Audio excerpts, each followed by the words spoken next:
My name is Ana Maria Gutierrez, and I love to work the land because it makes me feel connected to nature and to the food on my plate and to my community as well. I can tell you people get so excited when, Ana Maria and Leah, the two farmers that are working at the gardens at Este, which is the name of our new restaurant, formerly Eastside Cafe, when they show up with these, beautiful food, the cooks get so excited. I had been working at Suerte, and I was leaving my job there to pursue farming even more. And Sam, Sam Hellman Mas, the owner of Suerte, told me they had just bought this new property, which used to be Eastside Cafe, and it had a garden space that we should go check it out. I got into cooking when I was a teenager and really threw myself into the restaurant business, always with the goal of opening a restaurant. And I went to school and studied finance, and then worked in a bunch of kitchens in Boston, where I'm from, in a little bit in Chicago and Aspen, Colorado, and then moved to Austin, a little over 10 years ago, to start a restaurant with a couple friends.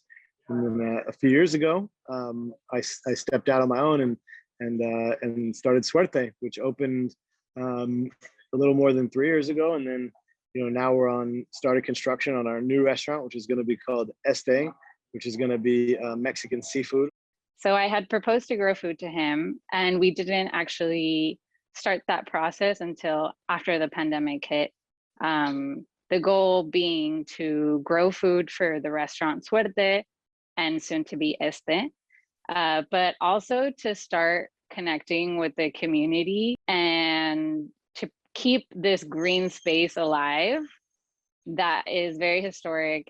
It's a really special attribute of the property that there's not very many restaurants in Central Austin that have, a half-acre garden behind the property, and nothing gets me more excited personally than having the opportunity to grow beautiful food. We were able to kind of make that a reality by saying, okay, we have an operating business called Suerte right now, and we buy food every week. We spend dollars on purchasing beautiful vegetables from local farmers. Okay, what if we took some of that money, and instead of buying vegetables, we paid farmers and then used what they grow?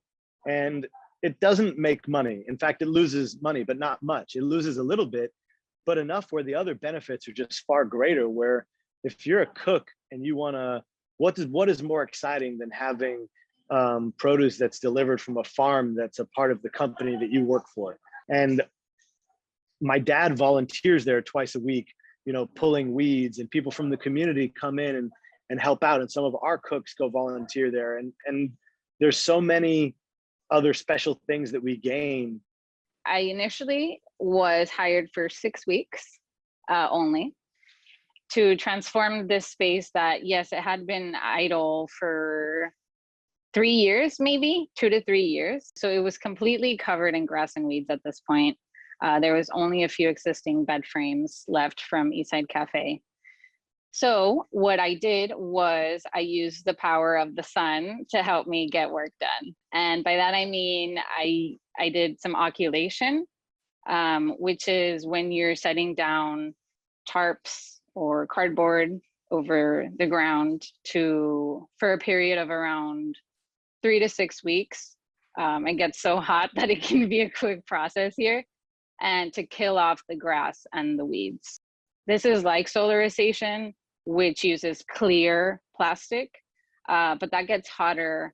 And so it could possibly kill more organisms. Either way, both work.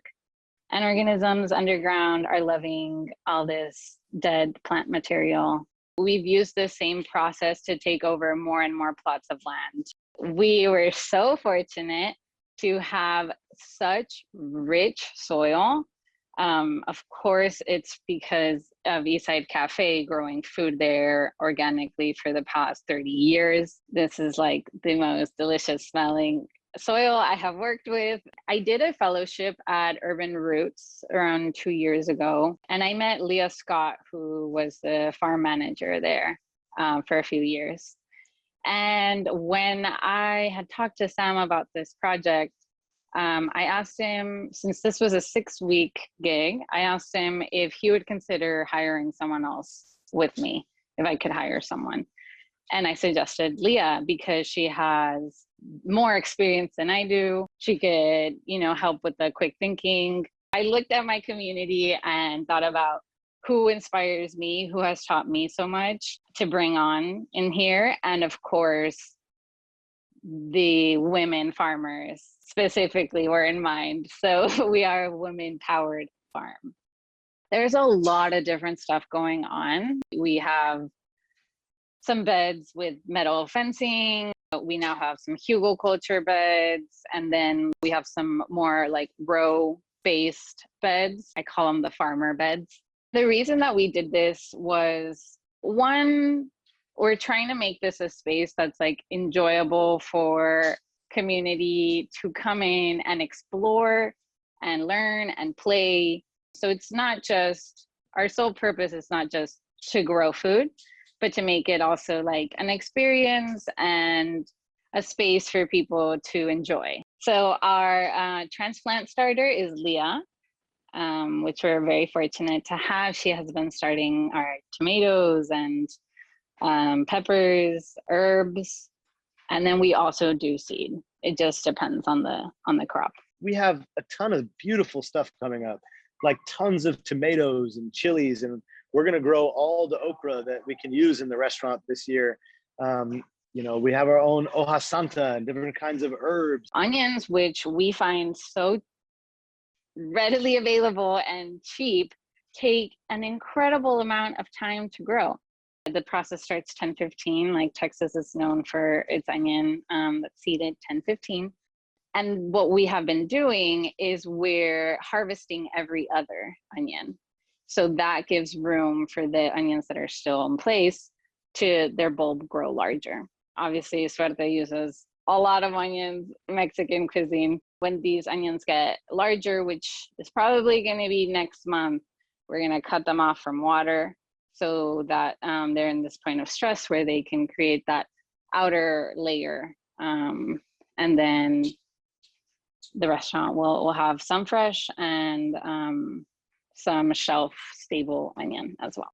Each season we switch beds on our crops. So for a beginner gardener, this means, if you were growing squash in one area, one bed of your house, you don't want to grow squash there again the next season in that same year, I would say. And we do this because we're trying to avoid the same pest area by giving them the pest that was there for that certain crop, like food again.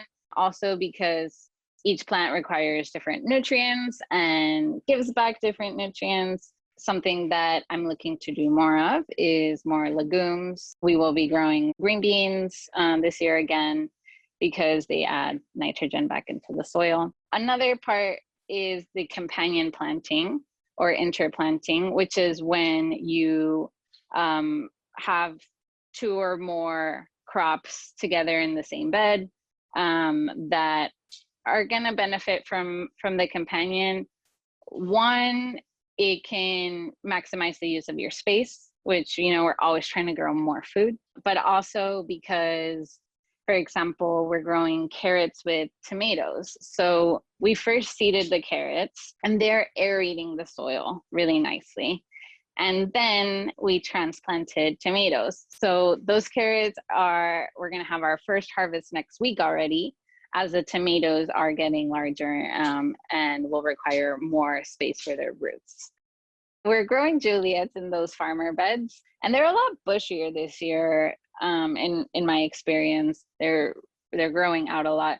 And so this weave from one post to the next with twine kind of helps keep the tomato up.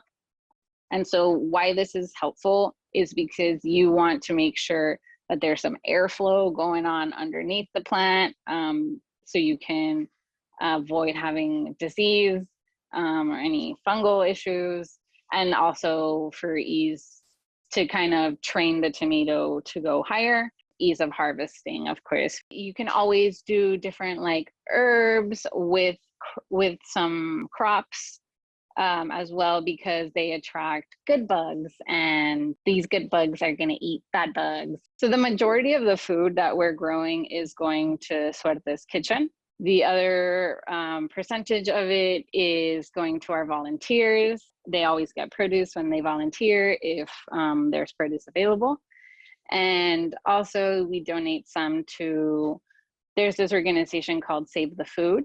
And they set up in a few different community centers.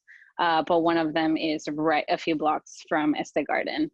We love volunteers. It's one of the best parts of the job is getting to meet community members. Some people have, lived in that neighborhood a really long time and are already connected to this like piece of land.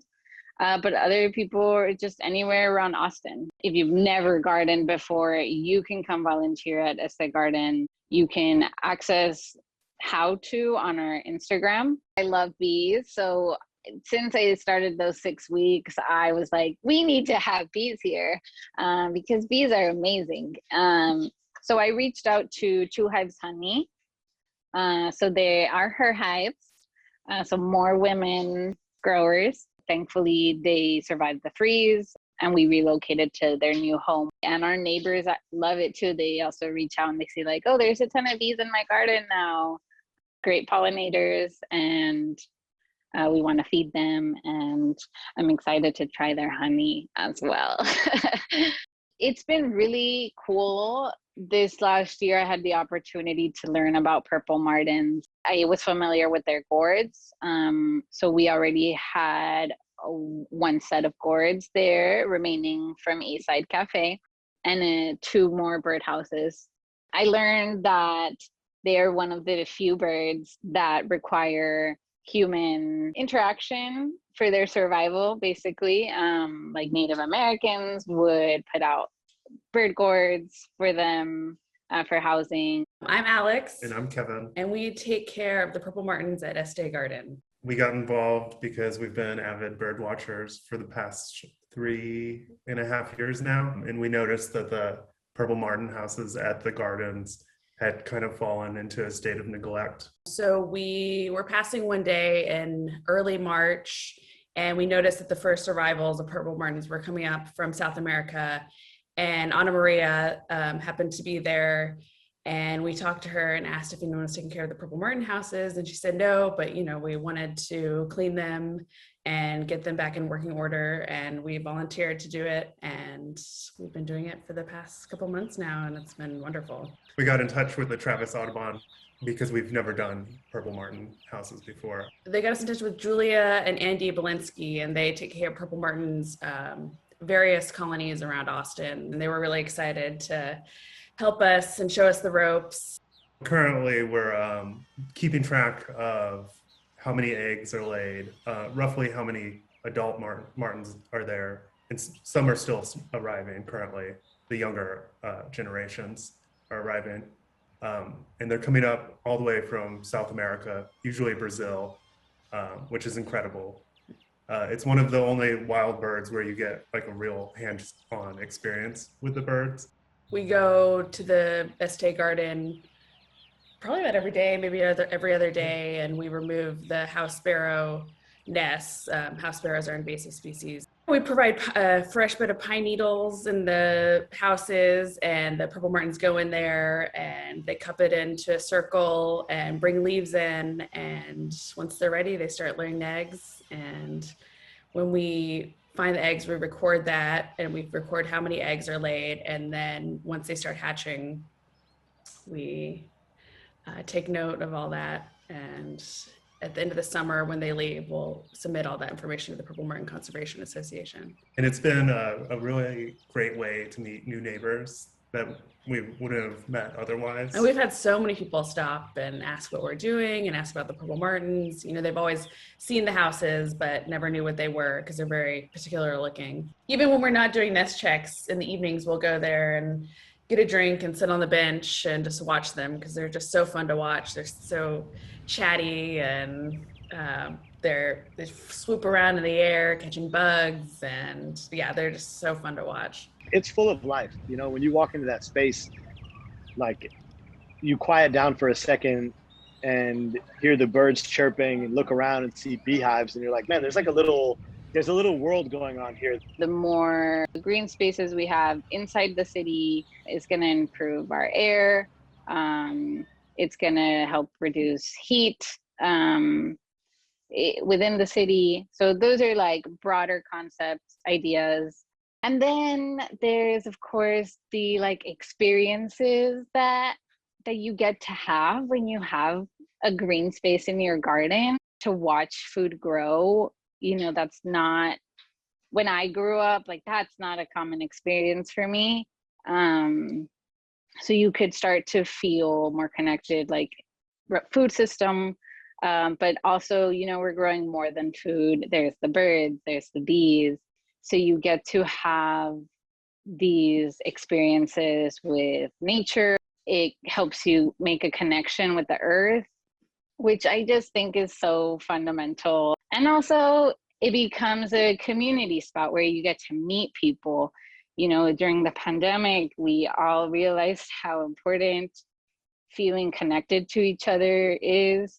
And you get the opportunity to meet like people with very diverse backgrounds, but who all have this common interest. I feel incredibly honored and privileged to work this space because I know the neighbors have a really strong connection to it already. So many of them this past year have come and said, like, I'm so happy the garden's back. It feels like an honor.